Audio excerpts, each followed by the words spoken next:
Hi guys, this is Deepaboli and this is my channel Layman Reviews. And my last video was actually my first video, which was the Potter series book review. And I also said that I'd be back with film reviews and series reviews. So today I'm doing a film. And please, if you haven't already, subscribe to this channel. And after you watch the video, if you like it, please like and share and spread the word. Hey, so today, the film that I have taken up for all of you is Bulbbul. Now, with this entire lockdown scenario, it's mainly the streaming platforms where movies are being released, and Bulbbul was a Netflix release. So, when I first went on Netflix and the trailer kept playing on the top half of my Netflix app, I was immediately so intrigued by the colors, by the flow of the trailer, and at the same time, you know that, oh, something like sinister is going down over here. So, everything put together, I was like, yeah, gotta put this on my list, gotta watch this as soon as this comes out.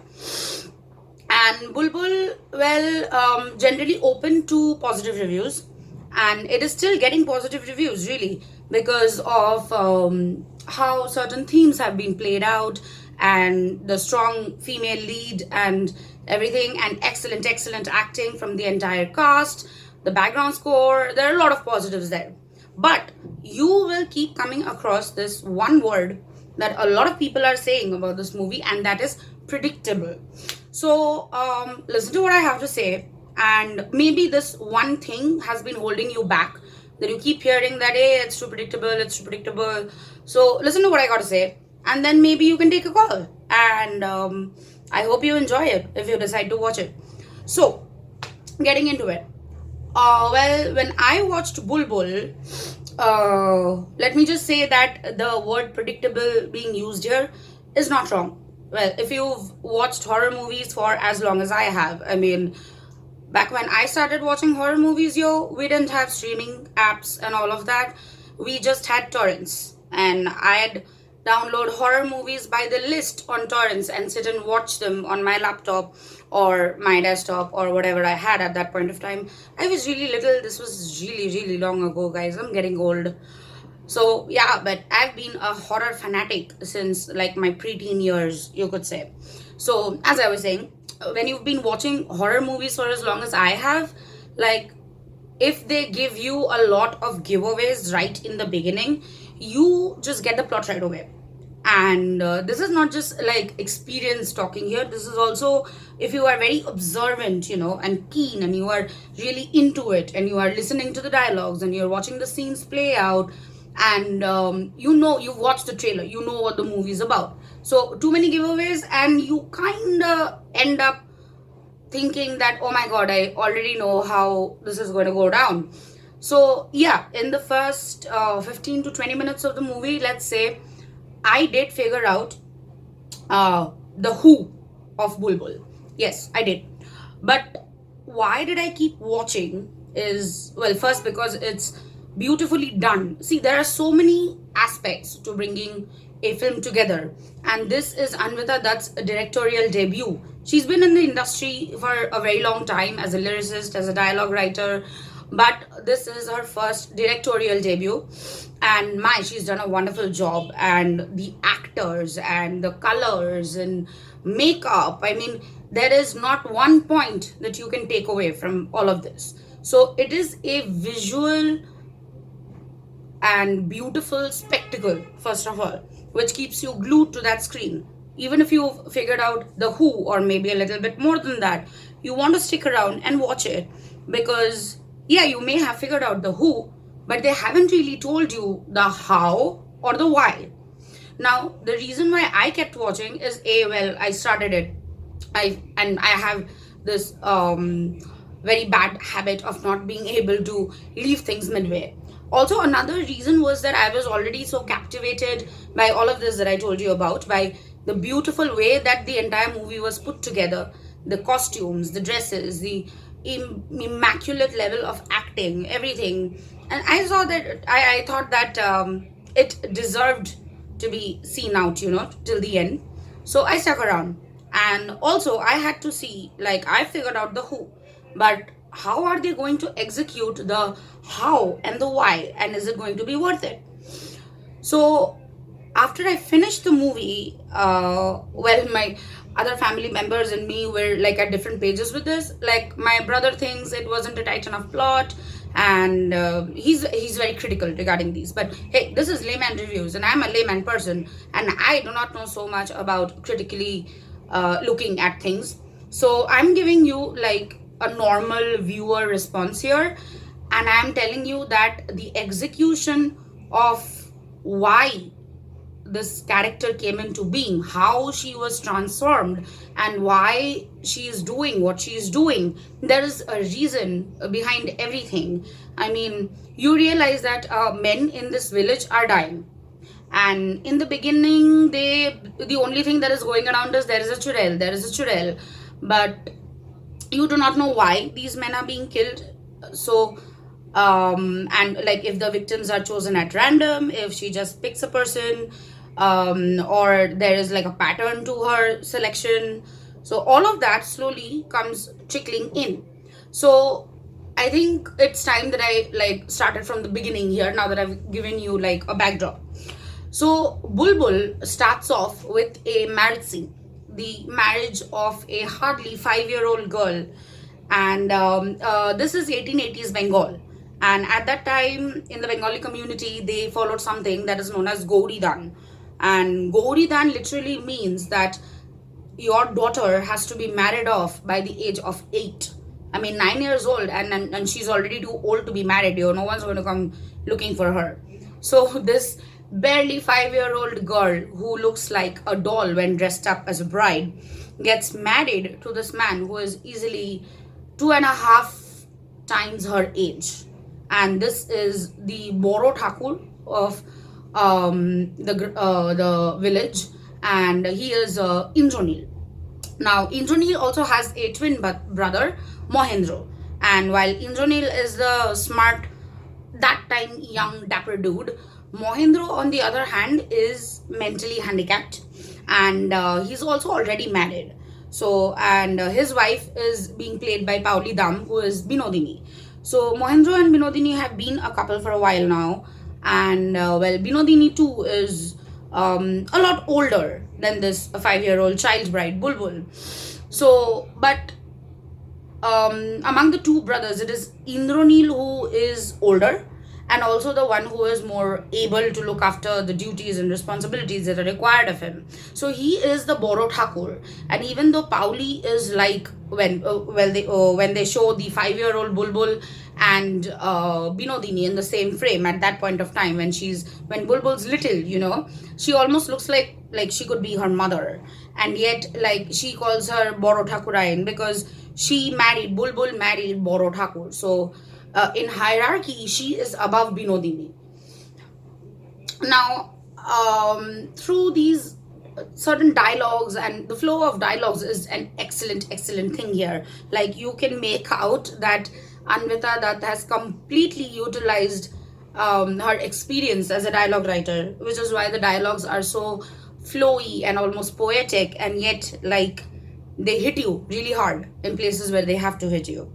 So in this one scene where Binodini comes in, and she says that it is I who take care of him all the time, and yet he wants his little Bulbbul. So I think you can already see there like what is happening. I mean, this is like a 5-year-old girl, and her husband is already in his early 20s. So the man has needs, and in that time in Bengal, only the needs of the man were acknowledged. Needs of the woman don't exist. So then what you realize is that now these two brothers, Indranil and Mohendro, they have a younger brother, Satya. And Satya is closer to age with Bulbbul. So what happens is that throughout childhood, it is Satya and Bulbbul who spend a lot of time together. And this is not something that was meditated on either of their parts. And I don't think that Satya gave it as much thought as Bulbbul did. I mean, Bulbbul at one point, right in the beginning, thinks that she's actually been married to Satya. And then she realizes that no, she's been married to Rahul Bose's character, Indranil, instead, and Satya is actually her little brother-in-law. So, but she grows up with Satya, and like, you cannot take away the thing that is going to happen. Like, friendship develops into preteen love and then full-fledged love.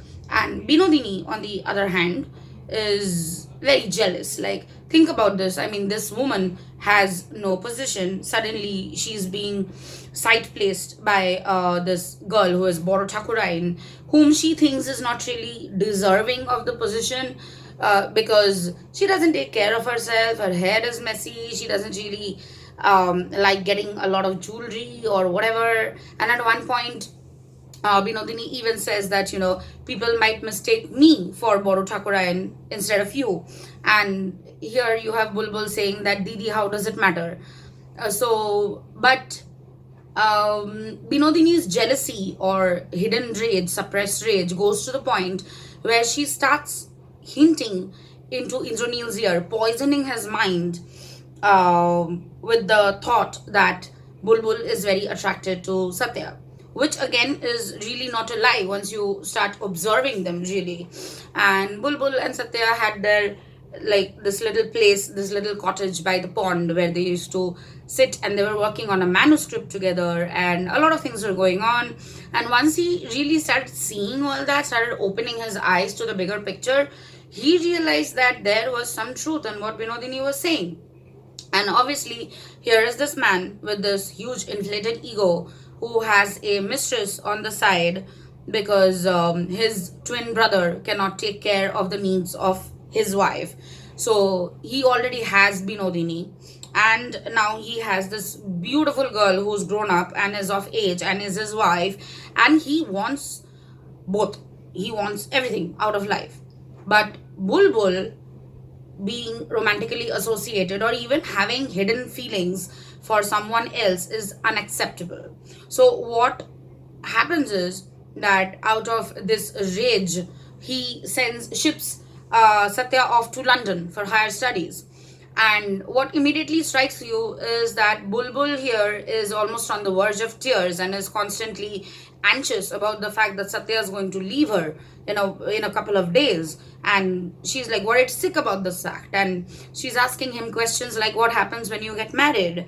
And he's sometimes, well, you listen to his dialogues and you feel like, well, obviously the reciprocation is there. But sometimes his behavior really makes you feel like that, does he really care? So, like, for instance, when he figures out that he's going to London, like, all his thoughts are of the excitement of going to this new country and studying abroad and the exotic location and the university and all of that. But he isn't thinking of leaving behind Bulbbul as Bulbbul is thinking of being separated from Satya. And it's heartbreaking because Indranil takes Satya away earlier than they had first decided. And when he comes home, I mean, he says that this is just a visit to Calcutta to get his visa and everything done. But when he comes home, Bulbbul realizes that Satya is gone. And Satya is probably not coming back for a very long time right now. So that night, she can't control her emotions anymore. And she has this manuscript with which the two of them were writing together. And she burns it in the fire. And this is the turning point. So I will not tell you how the story progresses beyond this because then it'll just give away the plot.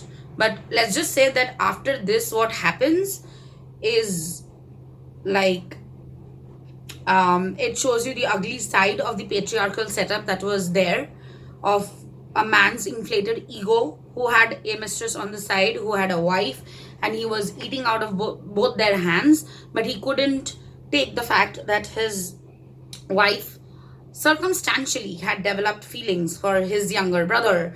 I mean, that was unacceptable. He can have two women in his lives, but how dare his wife have another man in her thoughts?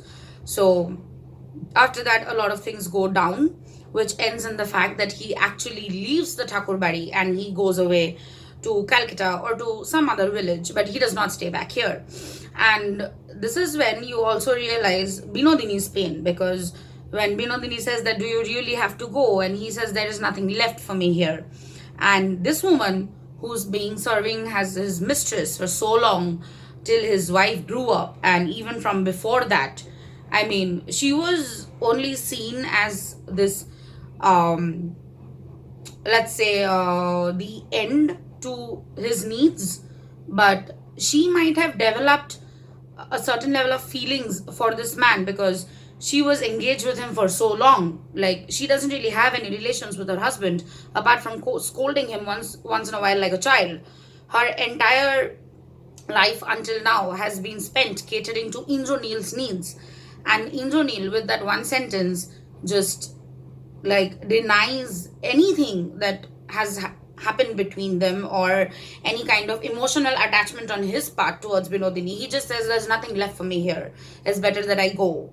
And that one frame in which you see Binodini standing like a few steps behind him, and her face just falls and crumples, and you realize that up till now you may have been very angry at Binodini for the way she was poisoning Indranil's mind, but then you realize that she also does not have a lot to go on here. I mean, she is also depending on Indranil, and it's a situation where women are pitted against women, and each one is fighting for their own survival, because if they start thinking of the other, then they go down, and who are you going to save first, yourself or the other?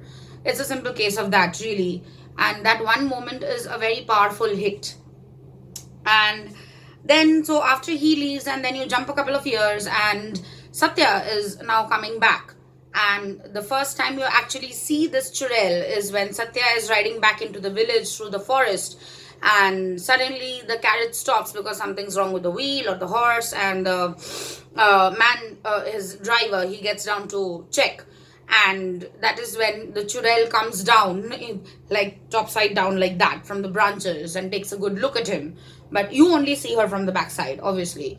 And she's come down in that upside down position, and she has this long wavy hair flowing down, and it's immediately the kind of scene that's going to give you like chills down your spine. And he is just sleeping, and the moment he feels that someone's staring at him, and he opens his eyes, and she's gone. So he rides back into town, and in the interim you are told that what all has happened, like the fact that Boro Dada or Indranil has left, and his wife Bulbbul, the now Thakurayan, Boro Thakurayan, she has taken over his responsibilities. And he also understands that something is really wrong with her feet, because the local doctor Sudeep, he keeps coming in once in a while to check on her feet and review her medication, and showing her exercises. And you also notice the fact that she wears these like really stylish tie-up boots, which are very uncommon attire for a woman of that timeline, of a Bengali woman of that timeline. So but you also notice the fact, and so does Satya, that there is something deeper than a friendship between Sudeep and Bulbbul. There is this certain level of understanding, and it is not uncommon for Bulbbul to keep throwing these very flirtatious remarks and glances at Sudeep's way. But Sudeep carefully keeps this barrier. But it is something that Satya does not like. But that does not mean that Satya is back to confess his own love either. Now, he's not going to admit to that, but he cannot stand the fact that there is another man in the house. And this is, after all, his sister-in-law. She's married to his elder brother. And how dare she do this with somebody else? I mean, all the flirtation and all of that. And slowly, the way that he starts thinking is that he thinks he knows why his elder brother left her and went away. And then these murders keep happening, the Churel murders. And what you are really given like a couple of facts, that she's a witch who comes out, who mainly stays in the forest, comes out in the dark, and she has feet that are placed backwards, like this. That is the usual Churel myth. So yeah, just the usual stuff. And by now, even if you have realized who this Churel is, now you haven't like gotten to that point where you know how the Churel came to be. And that entire how that storyline, when they show it to you after a while, to bring it all together, it's beautiful and it's disturbing, and it will leave like this impact on you for a very long time. It's actually really sad and a really powerful moment all at the same time when the churel is born. So yeah. And the predominance of the red, I mean, in the movie, that should itself tell you that this is a story about women empowerment. This is a revisionist kind of look at the society at that point of time, and women's hidden desires and repressed thoughts and feelings. And this is really just one, I mean, the churel is a manifestation of all of those things, like going to a point where it can't be controlled anymore and it just busts out. And that is what happens when it busts out. I mean, this entity is born who is now looking after those who are being wronged. So that is the point where you also figure out that the victims are not being chosen at random. They are men who have either abused little girls, who have abused their wives. They are basically women abusers, the ones who are being killed off. And one prime suspect here is Sudeep, because the killings almost always take place in the forest. Sudeep's house is bang in the middle of the forest, and although the bodies are often discovered pretty close to his place, he always says he hasn't seen anything. So this leads Satya to conclude that Sudeep is the killer. But when he takes Sudeep hostage and they are going to Calcutta, they are intending to go to Calcutta in that carriage, and they are like in the middle of the forest. That is when the carriage suddenly stops. Something happens, and again the carriage man gets down to take a look, and then a scream is heard, and you realize the carriage man has been killed by the churel. And that is when Satya finally understands that Sudeep's innocent. And he had not really believed in this entire churel myth till then. Like, his strong theory was that this is being passed off as churel murder case, but actually it was a human who was doing it, and that human, according to him, was Sudeep. But this is the point when he realizes that Sudeep is completely innocent, but he still doesn't understand that who this churel is. So he shoots in random directions, hoping to hit her somewhere, which he eventually manages to do. And then one thing leads to another, and the this is a huge forest with dry leaves and trees everywhere, and there's you can make out the fact that it's a very dry forest by the dust on the road and the cracks and everything. And immediately one thing leads to another, and these embers go up, and suddenly this fire takes hold of the forest, and within minutes the entire forest is on fire.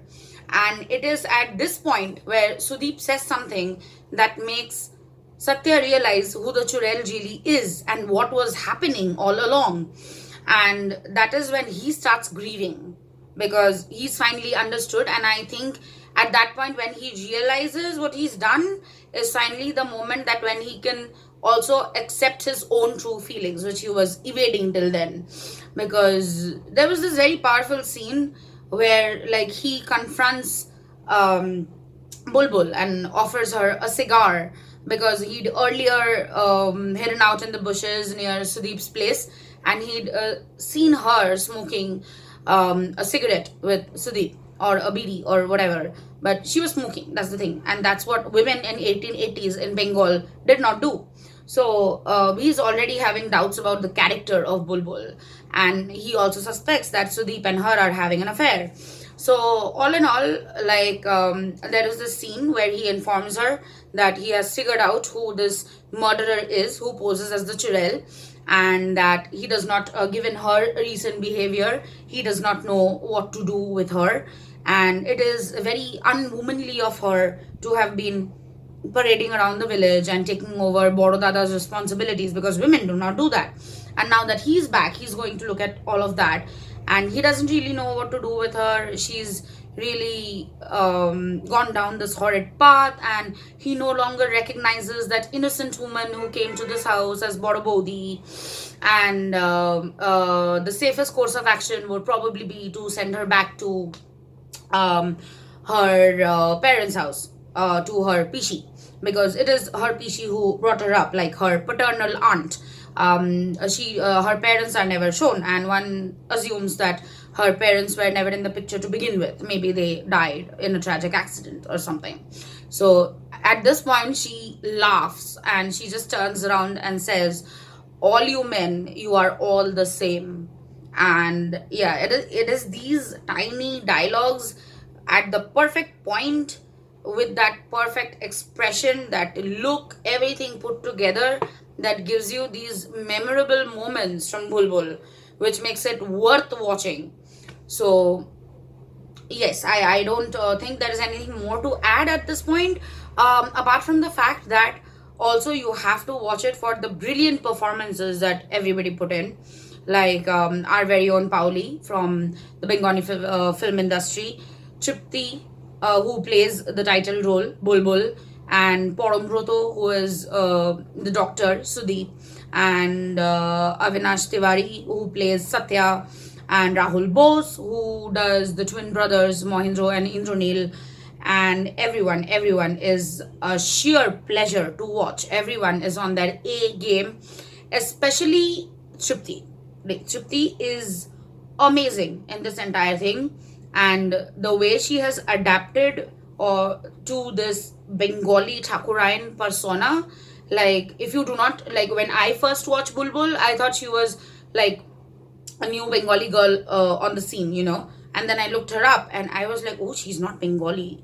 Like, she's imbibed her character so well, and her character is constantly transitioning. There are transition phases in her character, and the only way to project that is through her body language, through the way she looks at people, through her attitude and everything, how she's sitting, how she's lying down, how she's talking to people, and to embody those changes into herself in such a way that her very change in attitude, sorry, reflects the fact that her character has transitioned. That's like amazing. That's amazing, and that is something that very few actors, I think, are capable of doing. So yeah, this is what I have to say about Bulbul. I did watch it, and I think you should watch it too. Even if you, as I said, you might just figure out the plot in the first 15 to 20 minutes, but stick around for the ride, because as I said, you have to see how they execute the how and the why behind the who, and that is a journey you are not going to regret. So this is it for Bulbul. I'll be back next time with a web series review. Until then, well, if you liked what you saw, guys, same message. Please subscribe, please like, please share, please spread the word. And I will see you next time with a web series review. But until then, it's goodbye. Hope you all are having like a safe time, staying at home, following all the safety procedures and all that. Well, wishing you all good health and safety. Bye. Signing off for now. Yeah.